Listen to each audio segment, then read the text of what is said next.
ज्योति मौर्य, आपने नाम तो सुना ही होगा। आपको हम बता दें, जितना फेमस ये हुई हैं उतना फेमस तो नीरज चोपड़ा नहीं हुए होंगे। जो भाला फेंक करके गोल्ड मेडल लाते हैं उनको कोई नहीं जान पाया होगा, लेकिन महज कुछ दिनों में ज्योति मौर्य ने ये पूरा ऑल इंडिया विख्यात हो गई है। नमस्कार, आप देख रहे हैं महाराजगंज की झलक और मैं हूं सुग्रीव यादव। आपको ज्योति मौर्य के बारे में बताने के लिए आए हैं। साथ साथ में ज्योति मौर्य और आलोक के इस परिवार को बर्बाद करने वाले मुख्य किरदार मनीष दुबे के बारे में हम आपको बताने आए हैं। मनीष दुबे इन दो परिवारों के बीच में, पति पत्नी के रिश्ते के बीच में दरार बनने वाले और दरार करने वाले और दीवार बनने वाले यही मेन विलेन है। आपको बता दें, दर्शकों को हम बता दें कि सभी पत्रकार आलोक मौर्य के पास पहुंच रहे हैं। सभी पत्रकार ज्योति मौर्य के पास पहुंचने की कोशिश कर रहे हैं, उनसे बाइट लेने की कोशिश कर रहे हैं और ले भी रहे हैं, उनका राय भी जान रहे हैं और आलोक मौर्य का भी राय ले रहे हैं। लेकिन कोई भी पत्रकार अभी तक मनीष दुबे के पास क्यों नहीं पहुंच पाया?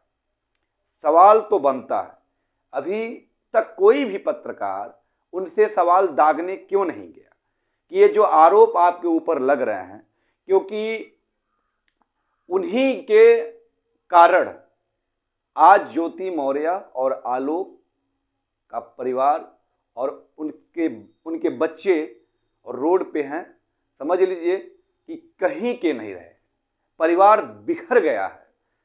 और मेन किरदार मनीष दुबे जो होमगार्ड कमांडेंट हैं, उनके पास मैं तो यही कहूँगा कि जो भी पत्रकार लोकल के हों, स्थानीय हों, जो अगल बगल के हों, या बड़े पत्रकार हों या छोटे पत्रकार हों, उनसे जाकर के सवाल करना चाहिए कि इस समय सोशल मीडिया पे बात जो चल रहा है, आप समाज के रक्षक हैं, आप कानून के रक्षक हैं और जनता के सेवा करने के लिए आपने वर्दी पहना था।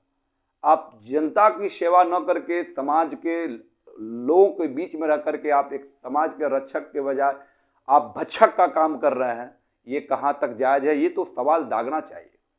और ये एक दो आरोप नहीं, यहाँ तक कि इनकी पत्नी का, मनीष दुबे की पत्नी का भी एक ऑडियो वायरल हो रहा है। उसमें उन्होंने ये कहा है कि कम से कम 3-4 औरतों ने इनके ऊपर क्लेम किया हुआ है। पता नहीं कितनी औरतें अपनी बेइज्जती के लेकर के, अपनी इज्जत को तार वो न हो उसको बचाने को लेकर के बहुत सी ऐसी महिलाएं ने मुंह नहीं खोला है।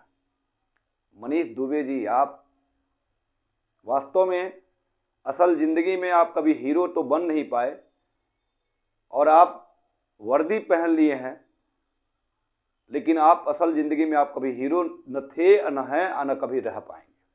वर्दी पहनने से कोई इंसान रक्षक नहीं बन जाता है। वर्दी के पीछे ऐसे बहुत से ऐसे लोग होते हैं जो समाज के लिए, क्या कहा जाए, अभिशाप हैं।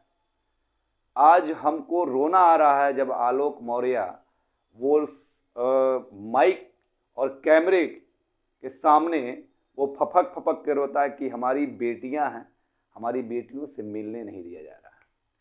ज्योति मौर्य जी, मैं आपसे एक बात और भी कहना चाहूँगा और मैं दर्शकों को कहना चाहूँगा कि ज्योति मौर्य को अगर आलोक मौर्य पढ़ा लिखा करके एसडीएम बना सकता है तो उसके पास उतना जुनून और संघर्ष करने का उसके पास वो जज्बा और जुनून है, वो जज्बात है, वो संघर्षशील व्यक्ति हैं।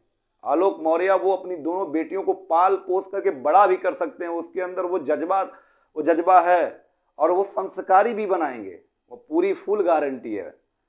ऐसा व्यक्ति जो अपनी पत्नी को एसडीएम बना सकता है तो अपने बच्चों को, अपनी बेटियों को पाल पोस करके बड़ा करके उनके अंदर संस्कार भी डाल सकता है और वो उसके पास इतनी क्षमता है कि वो अपनी बेटियों का देखभाल कर सकता है। वो आपके सामने हाथ फैलाने वाला काम नहीं करेगा। उसको 50 लाख रुपए की आवश्यकता नहीं है।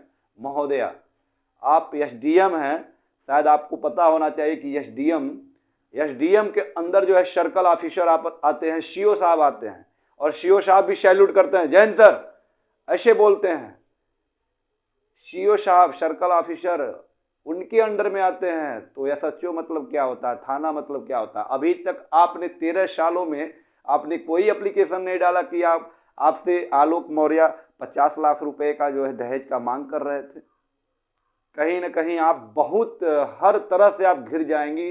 हर हर सवाल आपकी ओर उंगली उठाता है और पूछता है कि 13 साल में आपने किस थाने पर, किस सीओ ऑफिस में, किस एसएचओ ऑफिस में, किस कोतवाली में, किस थाना में, किस महिला थाना में आपने कौन सा कंप्लेन दिया था। इन 13 सालों में अगर विवाद बढ़ता गया, विवाद होता गया, अगर दहेज का ही इतना उत्पीड़न आप 13 साल सहती रहीं, तो कोई तो एप्लीकेशन डालना चाहिए। जबकि आप एसडीएम हैं, आपका हर एक फ़ोन ही काफ़ी है।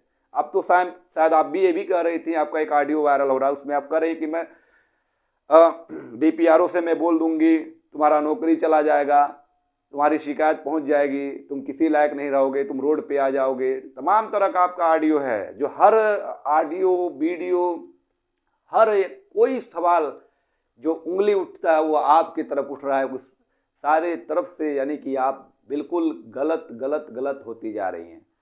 बाकी कोर्ट का फैसला जरूर आएगा और पूरा विश्वास है, बहुत सारी ऐसी महिलाओं का आपने अपमान किया है, बहुत सारी ऐसे महिलाओं के जज्बातों से, उनके भविष्य से आप उनके बहुत ऐसे जो है कि मानसिक रूप से ऐसे बहुत सारी महिलाएं जो होती हैं अपने प्रेशर डालती हैं अपने पति को पढ़ने के लिए, सारी चीज़ों से लिए आपने उन महिलाओं को आपने मानसिक रूप से आप विक्षिप्त कर दिए हैं, उनको पीड़ित कर दिए हैं, आपने उनको तनाव में डाल दिया है।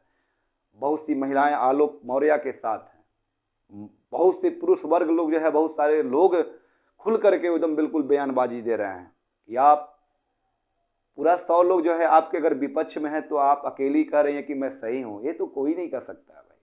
ये पारदर्शिता, ये समाज है, समाज एक आईना होता है और समाज ही सब कुछ देखता है, सब कुछ समझता है, सब कुछ जानता है, बशर्ते वो आवाज़ नहीं उठाता है। लेकिन जब जिस दिन आवाज़ उठाना शुरू कर देता है ना, आवाज़ उठना शुरू हो गया है आपके खिलाफ, चारों तरफ से आप घेरी जा रही हैं।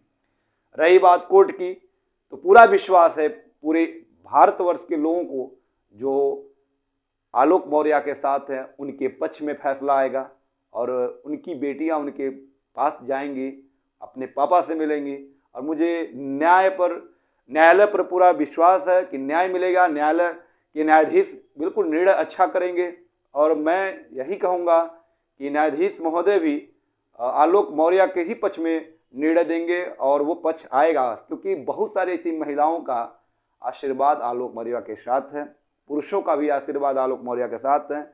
अब बद्दुआएं जो हैं वो आपके पक्ष में हैं। निश्चित तौर से आपकी हार होगी और आलोक मौर्य की जीत होगी। नमस्कार, आप देख रहे हैं महाराजगंज की झलक। हमारी बातें आपको अच्छी लगी हों तो मेरे चैनल को जरूर सब्सक्राइब करें। पहली बार यदि आप आए हैं इस चैनल पर तो मेरे चैनल को बढ़ाने में आप जरूर सहयोग करें।